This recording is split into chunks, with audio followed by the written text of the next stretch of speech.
আজকে আমি চালের গুঁড়া আর ময়দা দিয়ে চিটা রুটি বানাবো, চিটা পিঠেও বলে অনেকে। আজকে খুব সহজে আপনারাও আমার মতো বানিয়ে নিতে পারবেন। হ্যালো, আসসালামু আলাইকুম। কেমন আছেন সবাই? আশা করি সবাই ভালো আছেন। আলহামদুলিল্লাহ আমি ভালো আছি। আমার এই ভিডিও যদি আপনাদের ভালো লাগে লাইক দিবেন, শেয়ার করবেন এবং আমাকে ফলো করবেন।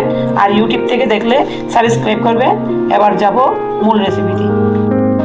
চিটা পিঠা বানানোর জন্য আমি এখানে চালের গুঁড়া দিয়ে দিচ্ছি। এখানে আমি 1.5 কাপ দিয়েছি। দিয়ে দিচ্ছি 1/2 কাপ ময়দা, পরিমাণ মতো লবণ, 1 টেবিল চামচ চিনি মিক্স করে নিব। মিক্স করা হয়ে গেছে। এবার নর্মাল পানি দিয়ে একটা ব্যাটার রেডি করব।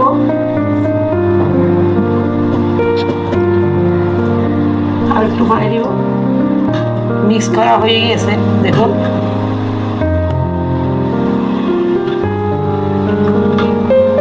এরকম পাতলা ব্যাটারে হবে। আমি এই কাপ মেপে 2 কাপ পানি দিয়েছি, 1.5 কাপ চালের গুঁড়া, 1 কাপ ময়দার জন্য। আপনারা আপনাদের পছন্দ মতো পানিটা আপনারা বুঝে চিনতে দিবেন।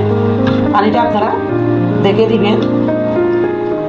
দেখুন, চামচে যদি এরকম পাতলা ব্যাটারে এরকম লেগে থাকে, একটা দাগ আসে, তাহলে বুঝে নিতে হবে ব্যাটারটা পারফেক্ট হয়েছে। আমি এরকম একটা বোতল নিয়েছি, ঢাকনার মধ্যে 6টা ছিদ্র করে নিয়েছি। এবার এই বোতলের মধ্যে এই ব্যাটারগুলো আমি ঢুকিয়ে দিব।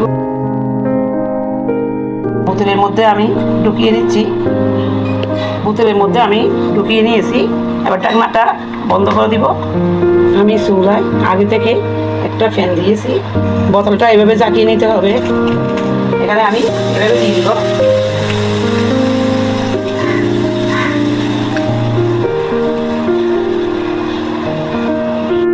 এবার আমি ঢাকনা দিয়ে দিচ্ছি।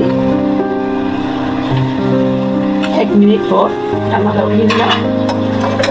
দেখুন, উঠে আসে। আপনারা যে কোনো তাওয়ায় বানিয়ে নিতে পারবেন। এরকম পাশ দিয়ে আমি উঠিয়ে নিব। তৈরি হয়ে গেল চিটা রুটি। আর বাটিগুলো আমি এভাবে বানিয়ে নিব। ঢাকনা দিয়ে দিচ্ছি। এটাও 1 মিনিট পর মিনিয়ে দিচ্ছি। দেখুন কত সহজে উঠে আসে। আপনারা খুব সহজে এরকম চিটা রুটি বানিয়ে নিতে পারবেন। বাকিগুলো আমি ওইভাবে বানিয়ে নিব। সব চিটা পিঠে আমি এভাবে বানিয়ে নিচ্ছি। দেখুন খুব সহজে উঠে পড়ে। আপনারা আমার মতো এভাবে খুব সহজে বানিয়ে নিতে পারবেন। বোতল ছাড়া বাটিতে যে হামির ছিল, সেগুলো আমি এরকম পদ্ধতিতে বানাবো। আমি হাত দিয়ে এভাবে দিয়ে বানিয়ে নিব। আপনারা চাইলে হাত দিয়েও এভাবে বানিয়ে নিতে পারেন চিটা রুটি। দেখুন, এটাও পিঠাটাও হয়ে গিয়েছে। এই চিটা রুটিগুলা হয়ে গিয়েছে। আমি এভাবে সবগুলো বানিয়ে নিব। আরেকটা আমি দেখিয়ে দিচ্ছি হাত দিয়ে। এভাবে আমি সব বানিয়ে দিচ্ছি। আমি 2 রকম পদ্ধতিতে এরকম চিটা পিঠা বানিয়ে নিয়েছি। এগুলো চিটা রুটিও বলে। দেখুন এরকমই হবে। এভাবে আপনারা খুব সহজে আমার মতো বানিয়ে নিতে পারবেন।